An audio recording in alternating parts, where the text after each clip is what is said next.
নেতাকর্মীরা বঞ্চিত হয়, তাদেরকে নির্যাতন করা হয়, মামলা খায়, তাদেরকে বাদ দিয়ে 4 কোটি টাকার লেনদেনের মাধ্যমে আমরা দেখতে পেয়েছি অ্যাটর্নি জেনারেল অফিসে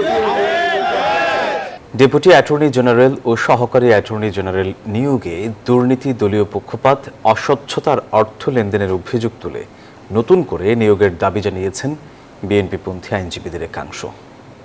তবে প্রথম কর্মদিবসে নতুন আইন কর্মকর্তাদের সততা ও নিষ্ঠার সঙ্গে দায়িত্ব পালনের আহ্বান জানিয়ে অ্যাটর্নি জেনারেল বলেন, এই নিয়োগ রাষ্ট্রপতির সাংবিধানিক এখতিয়ারে হয়েছে এবং তার সিদ্ধান্ত অনুযায়ী নিয়োগ সম্পন্ন হয়েছে। অ্যাটর্নি জেনারেলের কার্যালয়ের সামনে বাংলাদেশ জাতীয়তাবাদী আইনজীবী ফোরামের ব্যানারে বিক্ষোভ সমাবেশ করেন বিএনপিপন্থী আইনজীবীদের একাংশ। তাদের অভিযোগ 86 জন ডেপুটি অ্যাটর্নি জেনারেল ও 179 জন সহকারী অ্যাটর্নি জেনারেল নিয়োগে ব্যাপক অনিয়ম হয়েছে। বর্তমান নিয়োগ বাতিল করে নিরপেক্ষ তদন্তের মাধ্যমে নতুন করে নিয়োগের দাবি জানান তারা। আদর্শ নেতাকর্মীরা বঞ্চিত হয়, তাদেরকে নির্যাতন করা হয়, মামলা খায়, তাদেরকে বাদ দিয়ে 4 কোটি টাকার লেনদেনের মাধ্যমে আমরা দেখতে পেয়েছি অ্যাটর্নি জেনারেল অফিসে। আমরা এই সকল ধরনের ফ্যাসিস্ট, গুপ্ত, সুপ্ত, দুর্নীতিবাজ যারা এই অফিসে নিয়োগ পেয়েছে এবং যারা এই অফিসে আগে থেকে আছে তাদের সবার পদত্যাগ চাচ্ছি।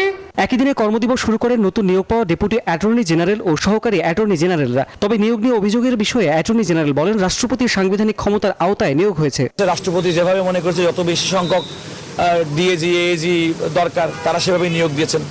হয়তো আমাদের যারা অনেকে আমাদের কলিগ ছিল তারা হয়তো কোনো কারণে হয়তো এখন এবার বিবেচিত হননি, আর সেই বিবেচনাটা যারা করেছেন, নিয়োগ দিয়েছেন তারা বলতে পারবেন। আমি তো আমাদের আজকে যারা নিয়োগ পেয়েছেন আমিও তাদের মতোই আরেকজন নিয়োগপ্রাপ্ত ব্যক্তি। অন্যদিকে জাতীয়তাবাদী আইনজীবী ফোরামের সভাপতি অ্যাডভোকেট জয়নুল আবেদিন বলেন, দুই পক্ষ আলোচনায় বসলে বিরোধ নিরসনের উদ্যোগ নেবেন। অভিযোগ প্রমাণের দায়িত্ব তাদের, অভিযোগ খণ্ডনের দায়িত্ব যাদের বিরুদ্ধে অভিযোগ করেছে।